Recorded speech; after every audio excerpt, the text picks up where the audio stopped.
Team presents. Welcome all to the Jokatech podcast. You already know what time it is, baby. Get your mind right. All right, now, what I was actually speaking about before was, in terms of sports, Skip Bayless is leaving Sports Center apparently in May. Interestingly enough, he should be able to catch the Canelo Con card. Now, I'm eager to see his comments on that. It's a shame he's leaving the show. I did send a tweet in to First Take asking if they could please discuss one more time MayPac, because the reason why I'm big on that is because Skip Bayless is one of the last people that seems to have some sense when it comes to the analytics of the sport and what actually happened on May 2nd between those two. Now, there have been a few people that have done an excellent job of breaking down the fight and showing not only how ignorant people are, but how corrupt boxing is in the fixing of CompuBox numbers. Then the story broke with Hauser about Mayweather's PED use over the years, not just one time, over the years, and how he's actually racketeered PED users for a long time. Now, Skip got into it on the show, and it seemed like they kind of veered away from it. It's like he didn't want to say too much. He urged everybody to go and read the report for themselves. And Steven seemed to have nothing to say. Except, oh, if that's true, I don't know. Now, I think a lot more is known than is said. And the truth of the matter is, I would like if they would revisit that, because no one seems to want to talk about, on First Take, the slow-mo footage. They call it the slow-mo footage, jokingly. The truth of the matter is, all it is a blow-by-blow breakdown of the fight that actually happened, where you can actually see, the simple fact is, people have been duped into believing whatever they're told. See, the reason why no one wants to talk about it is because when you talk about that, you can't avoid talking about how retarded society is as a whole. And people don't want to hear that. They don't want to hear how retarded they are. But the fact remains, missing 400 punches like Stephen A. Smith keeps pointing out, never happened. And anybody who's watching the fight, even for the first time in new boxing like I did, saw it didn't go down like that. They saw it didn't go down like that. So I would really like Skip Bayless to sit down and do a breakdown with Stephen A. Smith. And for them to sit down and discuss that. And I want to see where that conversation goes, because it can only go in one direction. And that's revealing a lot of the nonsense. And I think he owes it, as a big fan and as a proponent of the fact that Pacquiao did solidify a victory there. And the thing is, I don't have a problem with the decision.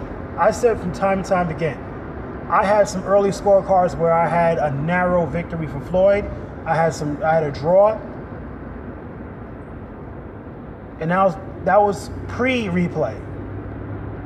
I was between draw and a slight victory for Floyd. I have a problem with the fact that the news reports and the headlines of it all is that Floyd dusted Manny on May 2nd. To me, that just screams how retarded the world has become. The fact that that's the overall rhetoric. He dusted, he smashed, he completely aced Manny. I'm like, wow, that's what we're going with? Have we sunk that low as a society that, like, being retarded doesn't mean anything anymore? That it's now glorious? That's what we're going with? He dusted him? It wasn't even nearly close. And you know what sounds so funny to me? Is people sound so hypocritical and two-faced. How can you dust somebody and do nothing at the same time? The same people that'll complain about Floyd, his lack of engaging, his done a third. How do you turn around from that and say that he smoked Manny? I don't get, how do you smoke someone with inactivity? Like, pick a side. If you don't think he engages enough in the ring, then don't sit there and talk about how he smoked Manny Pacquiao. You sound stupid. And the thing that disturbs me is to see like 95% of the people in this world saying that. That's scary that many people in the world have become that stupid. But I'd like to see that discussion nonetheless, because Skip Bayless seems to be one of the last people with brain cells left, and I'd be eager to see how Steven responds to that. Because Steven is a smart guy, but when it comes to certain topics such as that, he becomes very mundane, very rudimentary, very ignorant. Now, as far as the basketball tip is, I've been seeing the plot thicken in the playoffs now, because honestly, I haven't been intrigued by the playoffs that much. I've been watching them, but just haven't been that intrigued. It just feels like a foregone conclusion that Golden State is gonna, take it. It almost looks like everybody's vying for an opportunity to be smashed by Golden State, which sucks a lot of the life out of the playoffs. I understand Steph Curry's undergone some type of platelet or plasma treatment to recuperate, kind of Kobe underwent, which is, controversial to an extent. I really don't care. But the bottom line is they don't even need them. To be honest with you, my honest opinion, prior to last night, my opinion was that, including Cleveland, Golden State didn't even need Steph back. Like, Steph could sit on the bench and collect a ring. Steven didn't take it that far. He said, they're going to need it to beat so-and-so, so-and-so. So I honestly I didn't see that. I feel like Steph could be out and they could get it chipped. That's how ahead they are. If you take a look, not just at their offense, look at their defense. When you look at the turnovers that everybody in the East is committing, including Cleveland, against mediocre defenses, Golden State has come into their own with an elite defense. You cannot be turning the ball over. Even the Spurs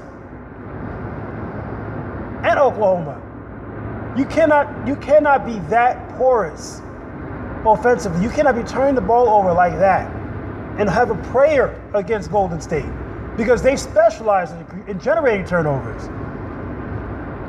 And that's the key that you really got to look at, on top of being very powerful in the middle and being able to really just muscle on the inside when they need to. It's like, you're not beating them, man. Steph Curry's injury didn't really hurt them. A Draymond Green injury would hurt them.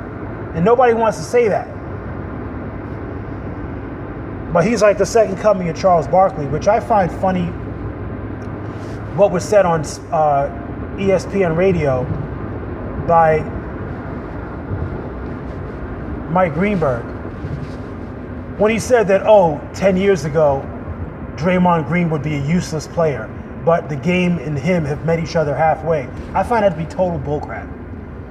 Anybody who plays the position like Charles Barkley played it, you're valuable from the beginning of basketball to the end. When has it ever been not necessary to have a big man who's strong down low and can shoot your freaking behind off? When has that ever been unnecessary or not needed? Draymond Green is like he's becoming a slightly better, I don't want to say yet, but he's becoming a slightly better Charles Barkley. That's an asset to any team. Now, if he goes down, he's truly the heart and soul of that team. If he goes down, believe it or not, see, people only see scoring. You put up a bunch of points, oh wow. I think it's Draymond Green, then Klay Thompson, then Steph. People don't see that because they get caught up in all the dazzling lights. No, it's what you do without the ball as well. All of them are great players, but Draymond Green is a monster. Him, Bogut, and Klay, they're dangerous. Now, if he went down, there'd be a big question mark in this playoff run. But without Steph, I honestly feel they could win a chip without him. I really do. I don't think it'd be mega easy, but I think they could do it. I think they could do it. But last night, Cleveland showed me something and it affirmed something that I knew before. Now for a break.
into the season, I said, you know something, LeBron's smart.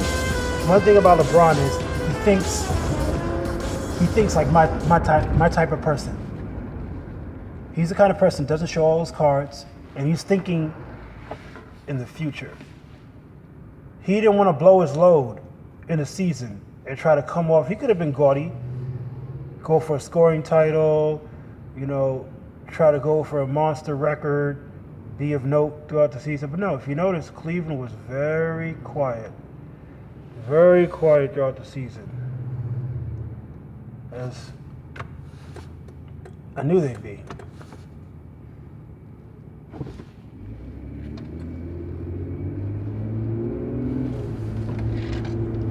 Cleveland was very, very quiet. They did just enough, did what they had to do, and they even looked sloppy at times. But now it's like they've turned up another gear in the playoffs because LeBron's like, I'm not going to burn myself out. I'm going to pace myself, and I'm going to explode in the playoffs. And now you see them play on a whole other level. Last night, taking the record of playoff threes by a couple shots. And the thing is, the reason why they made a statement, everybody's talking about, going for the record, it was disrespectful to Toronto. Yeah. But they will also make another statement. If they have to, they can shoot it. And that says something from them to Golden State, even though JR didn't want to admit it.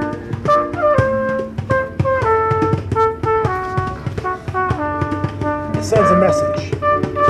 Guess what, guys? We have the tools to beat you. We have the ball movement. We do have some inside presence. And we are not afraid to shoot it with you if it comes down to that. And that shows me that, something, maybe a series between the two of them